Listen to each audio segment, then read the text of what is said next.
Bonjour et bienvenue dans cette petite capsule où on va faire un retour très rapide sur les différentes bases de l'algèbre. Alors, la première chose que je veux regarder avec vous, c'est l'addition et la soustraction. Bon, en regardant cette image-là, vous avez peut-être l'impression que vous savez déjà très bien faire ça. C'est donc un simple rappel pour vous dire, entre autres, que lorsqu'on vous demande d'additionner, par exemple, 2 carottes plus 3 carottes, bien, vous ne vous posez pas la question, vous savez pertinemment que le résultat sera de 5 carottes. Tout comme lorsque vous regardez l'opération suivante, vous avez fait ça au primaire, 8 pommes moins 5 pommes, bien, vous comprenez clairement que le résultat sera de 3 pommes. Lorsqu'on fait des exercices de façon algébrique, bien, il se passe la même chose. Lorsqu'il est écrit dans l'exemple d'en dessous 4a plus 1a, bien, vous pouvez vous imaginer que c'est un autre fruit ou d'autres pommes tout simplement. Donc, vous avez 4 exemplaires de quelque chose, plus un exemplaire d'un dernier élément. Vous avez donc un total de 5a, ou 5 fois cet élément. Dans le deuxième exercice, 11b moins 6b, la soustraction s'effectue tout comme avec les pommes un peu plus haut. Vous aviez 11 éléments, par exemple 11 bananes, vous soustrayez 6 bananes. Le résultat est donc, au final, 5b. Alors, lorsque vous faites des additions ou des soustractions, vous n'avez simplement qu'à vous concentrer sur le nombre qui est devant la lettre pour faire la soustraction. Lorsque vous passez par la suite à la multiplication, il y a quelques éléments sur lesquels il faut faire très attention. Alors, le premier élément, lorsque vous faites la multiplication, bien, 2 fois une carotte, vous connaissez très bien le résultat. Vous savez pertinemment que vous avez 2 carottes.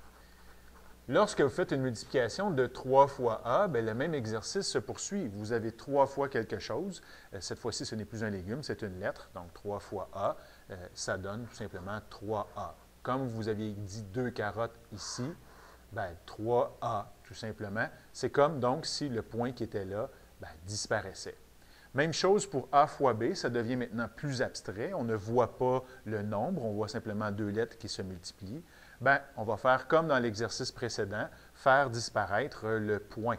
Donc, ça va donner AB. Le dernier exercice, A fois A, bien là, c'est un petit peu plus difficile. On pourrait écrire AA ici, mais on trouverait ça pas très pratique.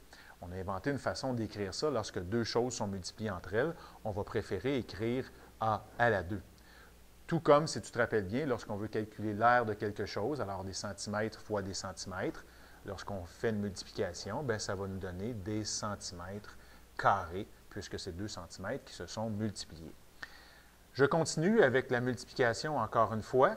Alors, lorsque vous faites une multiplication, vous pouvez penser à un rectangle aussi, à calculer l'aire d'un rectangle. Alors, par exemple, dans cet exercice-là, si je te demande de faire 4 fois 3, je sais que ce n'est pas de l'algèbre, bien, on pourrait très bien se représenter 4 fois 3 comme étant un rectangle de 4 de large par 3 de haut. Et donc, quand vient le temps de calculer l'aire de cette surface-là, ici, bien, vous êtes en mesure de dire que j'ai 4 carreaux de large par 3 carreaux de haut, ce qui va vous donner 12. On peut appliquer cette procédure-là avec les multiplications algébriques également. Alors, si vous avez par exemple 5 fois 3b, bien, vous pouvez procéder de la même façon, ou bien vous pouvez vous dire tout simplement, j'ai 5 fois un paquet qui contient 3b2. Donc, 3b2 ici, pardon. Vous avez un b2, un autre b2 et un dernier b2. Alors, vous avez 5 fois ce récipient-là, ce qui va vous donner un total de 15 B2. Alors, vous remarquerez que dans le fond, lorsque vous regardez le résultat 15 B2, c'est comme si j'avais fait simplement le 5 fois le 3, alors ce qui me donnait 15 B2. Quand on arrive à un exemple comme le dernier, 2A fois 3A, et qu'on veut faire cette multiplication-là, on pourrait prendre l'exemple qui est juste ici avec les rectangles. Donc, j'ai 2A de large. Alors, j'ai un A ici et un autre A fois 3A de long. Donc, un A et un dernier A. Ce qui nous donne, lorsqu'on les multiplie, bien, un grand rectangle de 3A de long par 2A de large. Alors, chaque surface vaudra A2. J'en ai 6. Donc, ça me donne 6A2. remarquez une fois de plus, si j'avais décidé de ne pas faire de dessin, de multiplier simplement ça, comment est-ce que j'aurais pu arriver directement à 6A2? Bien, on remarquera que c'est comme si j'avais fait 2 fois 3 et qu'ensuite j'avais fait A fois A.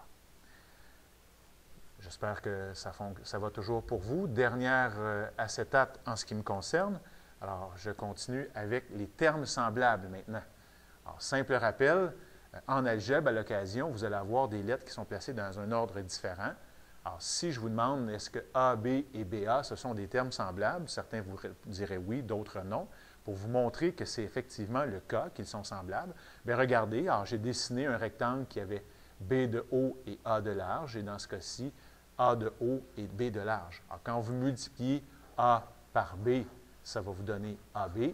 Quand vous multipliez B par A, ça vous donne la même surface. Donc, AB et BA représentent la même chose. Alors, ce n'est pas parce que les lettres ne sont pas écrites dans le bon ordre qu'ils sont différents. Dans mon deuxième et dernier exemple, vous voyez, alors c'est maintenant une expression un petit peu plus complexe, A2B et BA2. Est-ce que c'est la même chose? Bien, A2, c'est A fois A. Et ensuite, si je fais fois B, ça va donner A2B. Tandis qu'ici, dans l'autre sens, B fois A, donc B fois A, ce qui donne B, A2, pardon. Si vous remarquez, cette boîte-là ici et cette boîte-là représentent le même objet. Donc, on peut dire que A2B et BA2, ce sont les mêmes expressions. Comparativement à cette boîte-là, qui n'a pas la même forme, et lorsque je regarde A fois B, ça me donne AB2, et ce n'est pas la même représentation que les deux autres. Alors, quoi retenir pour des termes semblables? Bien, là, comment les reconnaître? Les termes semblables doivent avoir les mêmes lettres ainsi que les mêmes exposants. Voilà, j'espère que ça vous a aidé à faire une petite révision sur les éléments d'algèbre. À très bientôt pour le prochain vidéo.